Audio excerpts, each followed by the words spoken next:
Entonces seguimos reflexionando. Estamos en el mes de la Reforma Protestante.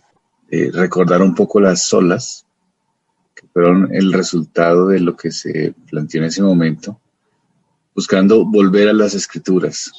Entonces habíamos hablado de sola gracia, hablamos de sola fe, pero no habíamos hablado de sola Escritura, hablamos de sola fe y ahora hablaremos de sola gracia. Solo por gracia, o en latín, sola gratia. La idea aquí es que los méritos de una persona son excluidos de tener parte en la salvación. Eso es lo que tratan de expresar a la luz de las escrituras los reformadores. Solo por gracia o sola gratia. ¿Qué quiere decir eso entonces? Que la salvación es un don, que es un don que viene de la gracia divina del Señor. Ahora, la pregunta sería, ¿qué significa la palabra gracia? La palabra gracia es un favor no merecido de Dios. Y no como algo ofrecido a cambio o un sacrificio por el pecador. El punto aquí es que la salvación es un regalo, una bendición no merecida de Dios. No es algún trato, no es que Dios me da y entonces nosotros recibimos del Señor porque nos hemos portado bien o hemos hecho buenas cosas. Entonces Dios, como respuesta a eso, pues nos da gracia. No, la gracia es un favor que no merecemos. Es un regalo de Dios. Es una bendición de Dios no merecida. Aunque aquí está el punto, en lo que sea la Reforma, los protestantes y los católicos en el tiempo de la Reforma estaban de acuerdo que la gracia es verdaderamente y siempre un regalo de Dios. Pero en el concepto relacionado con la gracia es lo que es diferente. Como nosotros creemos a la luz de las Escrituras, es que Dios es el único actor en gracia. Es decir, la gracia es de Él, no es nuestra, es suya y solo suya. Y la gracia de Dios siempre salva, pero como lo vemos a la luz de las Escrituras, es que salva sin ninguna contribución humana. La salvación es por gracia. Como lo vemos a la luz de las Escrituras, es que el hombre no puede, por ninguna acción propia, actuar bajo la influencia de la gracia. El hombre, a la luz de las Escrituras, no puede cooperar con la gracia de Dios para ameritar más grandes gracias para él mismo. La Iglesia romana, o la Iglesia católica, enseñaba lo contrario. Enseñaba que el hombre, cuando decimos gracia, es que en un sentido sí es algo inmerecido, pero que es algo que aunque es inmerecido, según ellos, es algo que el hombre va meritando, o sea, que el hombre va teniendo y que el hombre va contribuyendo. Entonces, es como que hay una pequeña cantidad de contribución del hombre a su salvación. Pero si hay una pequeña cantidad de contribución del hombre, entonces ya no sería gracia. Ya no es gracia de Dios, porque hay una cooperación del hombre, y si hay cooperación del hombre, entonces no sería sola gracia. Sería gracia y también contribución del hombre. Pero la Biblia dice otra cosa. Por gracia habéis sido salvos, dice Efesios capítulo 2, versículo 8. Por gracia habéis sido salvos. Y Romanos capítulo 11, versículo 6 dice, pero si es por gracia, ya no es a base de obras. De otra manera, la gracia ya no es gracia. Eso es lo que dicen las Escrituras. Por eso es que el Evangelio es el Evangelio de la gracia. Por eso la bandera que levantan los reformadores es sola gracia en contra de una salvación bajo méritos o participación o cooperación. Porque si es por gracia, entonces no es por méritos. Y si es por méritos, entonces ya no sería bajo la gracia. Las Escrituras dicen, por gracia habéis sido salvos, por medio de la fe. Y esto no es de vosotros, pues es don de Dios.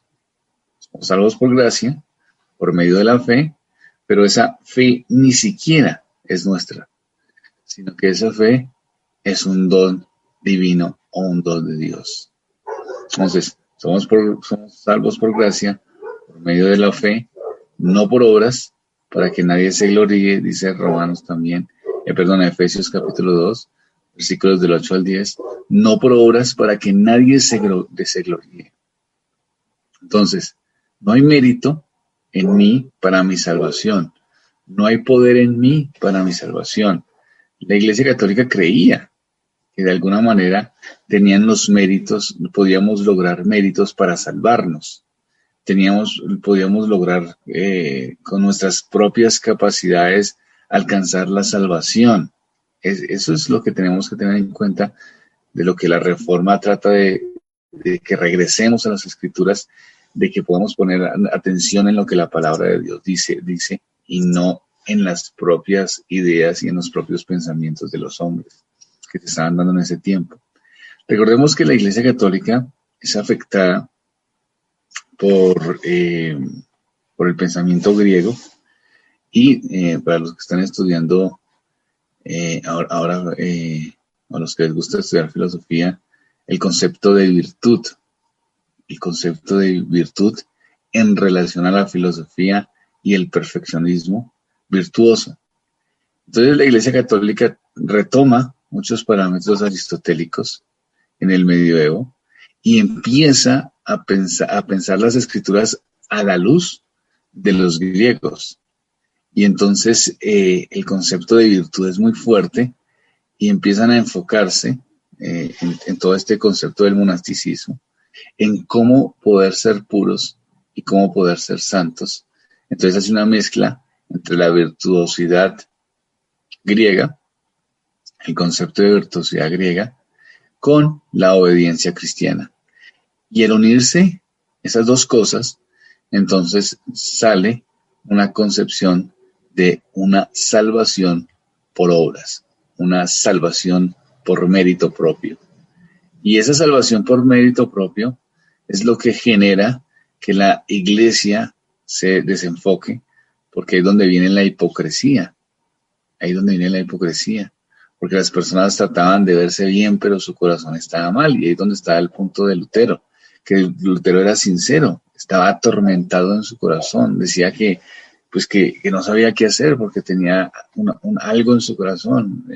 Entonces se volvió monje y como monje seguía con ese sufrimiento y él decía que sentía que había un pecado muy grande, sentía que estaba muy atormentado, sentía que no había paz en su corazón.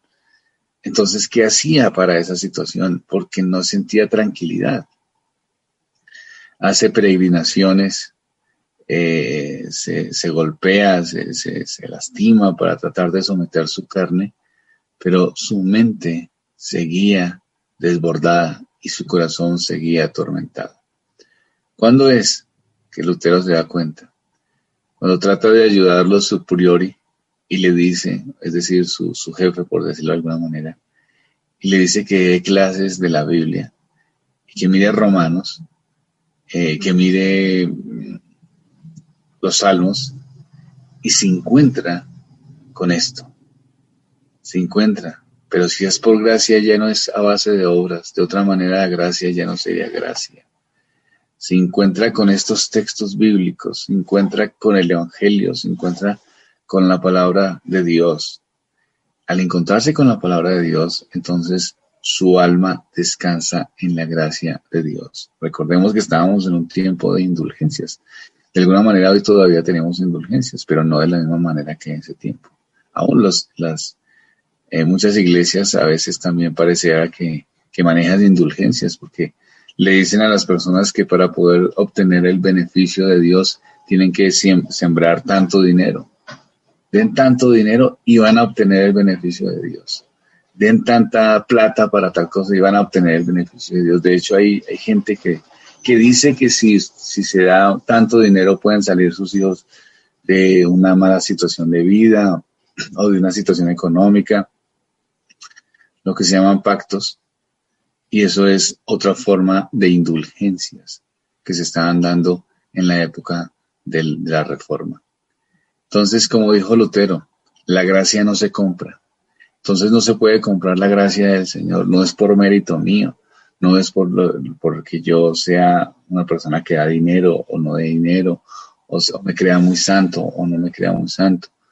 Y ese era el gran problema que se estaba presentando.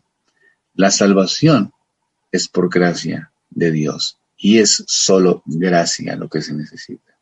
Y esto era lo que los reformadores estaban insistiendo, solo gracia.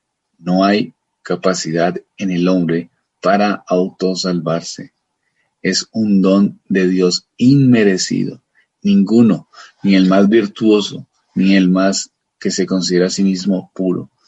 Lutero entendió que su corazón lo atormentaba, aún haciendo buenas cosas, cumpliendo los parámetros, y no podía encontrar paz.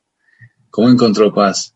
En la gracia, en el perdón, el entender que podía encontrar esa esperanza solamente en Cristo Jesús y la salvación por gracia. Entonces, somos salvos solo, única y exclusivamente por gracia. ¿Listo, niños?